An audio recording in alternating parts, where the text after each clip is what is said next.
নমস্কার, আমি অনাবি। আমার রন্ধনশালায় আপনাদের স্বাগত। কি করে ঝরঝরে চিড়ের পোলাও বানানো যায় তাই আজকে আমি আপনাদের দেখাবো। প্রথমে 400 গ্রাম মতো চিড়ে আমি নিয়েছি। এবার এটা জলে ভালো করে ধুয়ে দিয়ে জল ফেলে দিয়ে একটা বাটিতে জল ঝরতে দিয়ে দিয়েছি। এবার একটা কড়াই বসালাম, তাতে অল্প খানিকটা সাদা তেল দিলাম। এবার এতে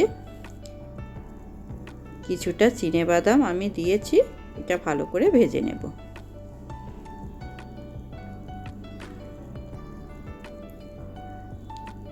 বাদামগুলো ভাজা হয়ে গেছে।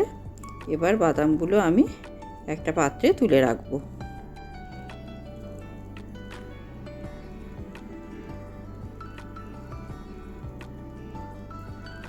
এবার কিছুটা কাজু বাদাম আর কিশমিশ আমি নিয়েছি, সেটাও তেলের মধ্যে দিয়ে ভেজে নেব।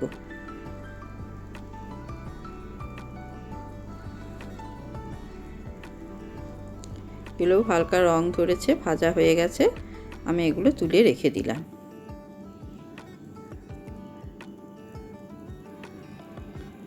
এবার এই তেলের মধ্যে আমি কিছুটা পেঁয়াজ কুচিয়ে রেখেছি, সেটা দিয়ে দিলাম। দুখানা পেঁয়াজ আমি কুচিয়ে রেখেছিলাম, মিডিয়াম সাইজের পেঁয়াজ।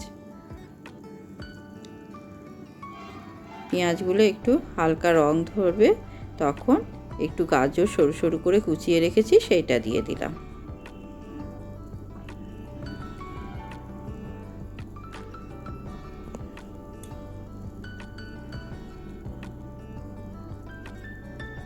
এবার এর মধ্যে কিছুটা বিনস কুচিয়ে রেখেছি, সেই বিনসটা দিয়ে দিলাম। সবগুলো খুব ভালো করে নাড়াচাড়া করে ভেজে নেব।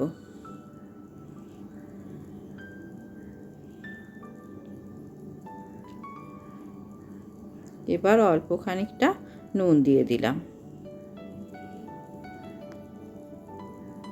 আবার ভালো করে নুনগুলো ভালো করে মিশিয়ে নিলাম পুরো সবজিটার সাথে। এবার হাফ চামচ মতো হলুদ দিলাম, সেটাও পুরোটা মিশিয়ে নেব সবজিটার সঙ্গে।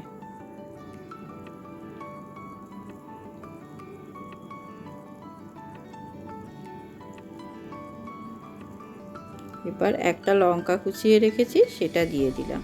ঝালটা আপনাদের পরিমাণ মতো দেবেন।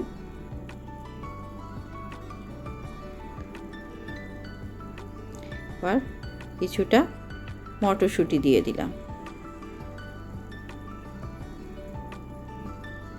চিড়ের পোলাও খুব একটা ঝাল হয় না, হালকা একটু মিষ্টি মিষ্টি হয়, তাই খুব ঝাল আমি দিলাম না। এবার যে কাজু বাদাম কিশমিশ চিনেবাদামগুলো ভেজে রেখেছিলাম, সেটাও এর মধ্যে দিয়ে ভালো করে মিশিয়ে নেব।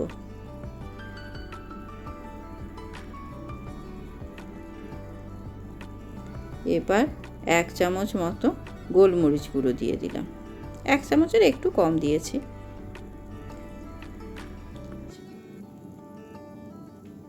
এটাও ভালো করে মিশিয়ে নিলাম।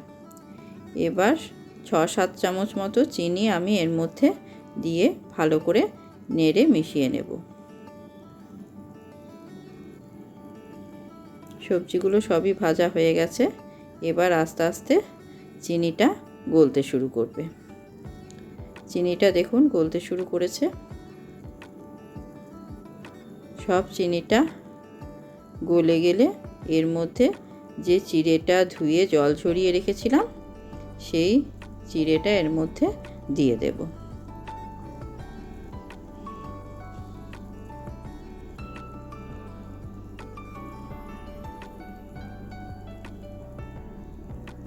তারপর খুব ভালো করে খুন্তিতে করে পুরোটাকে ভালো করে মিশিয়ে নেব।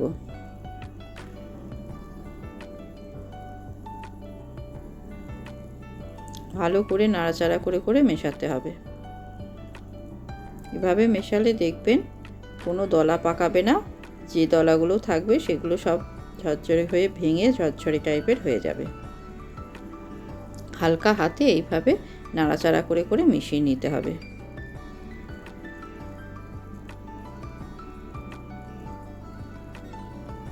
দেখুন খুব ভালো করে মেশানো হয়ে গেছে। এবারে 1 চামচ আর অল্প একটুখানি ঘি আমি এখানে দিয়ে দিলাম। এবার পুরোটা ভালো করে মিশিয়ে নেব।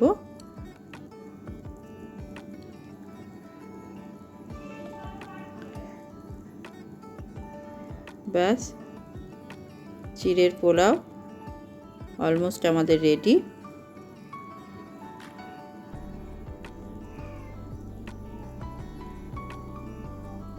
খুব ভালো করে মিশিয়ে নিয়েছি ঘিটা।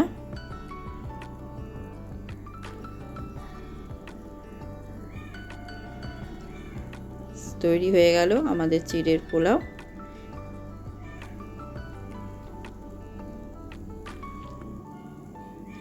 এবার এটা গরম গরম পরিবেশন করুন। দেখুন কি সুন্দর ঝরঝরে একদম হয়েছে। আপনারাও এইভাবে তৈরি করবেন, একদম ঝরঝরে চিড়ের পোলাও তৈরি হয়ে যাবে। এটা আপনারা টিফিনে বা সন্ধ্যের সময়ও এটা একটুখানি বানিয়ে নিতে পারেন, অফিস থেকে এসে সবাই খাবে। কেমন লাগলো আজকের রেসিপি জানাবেন। ধন্যবাদ।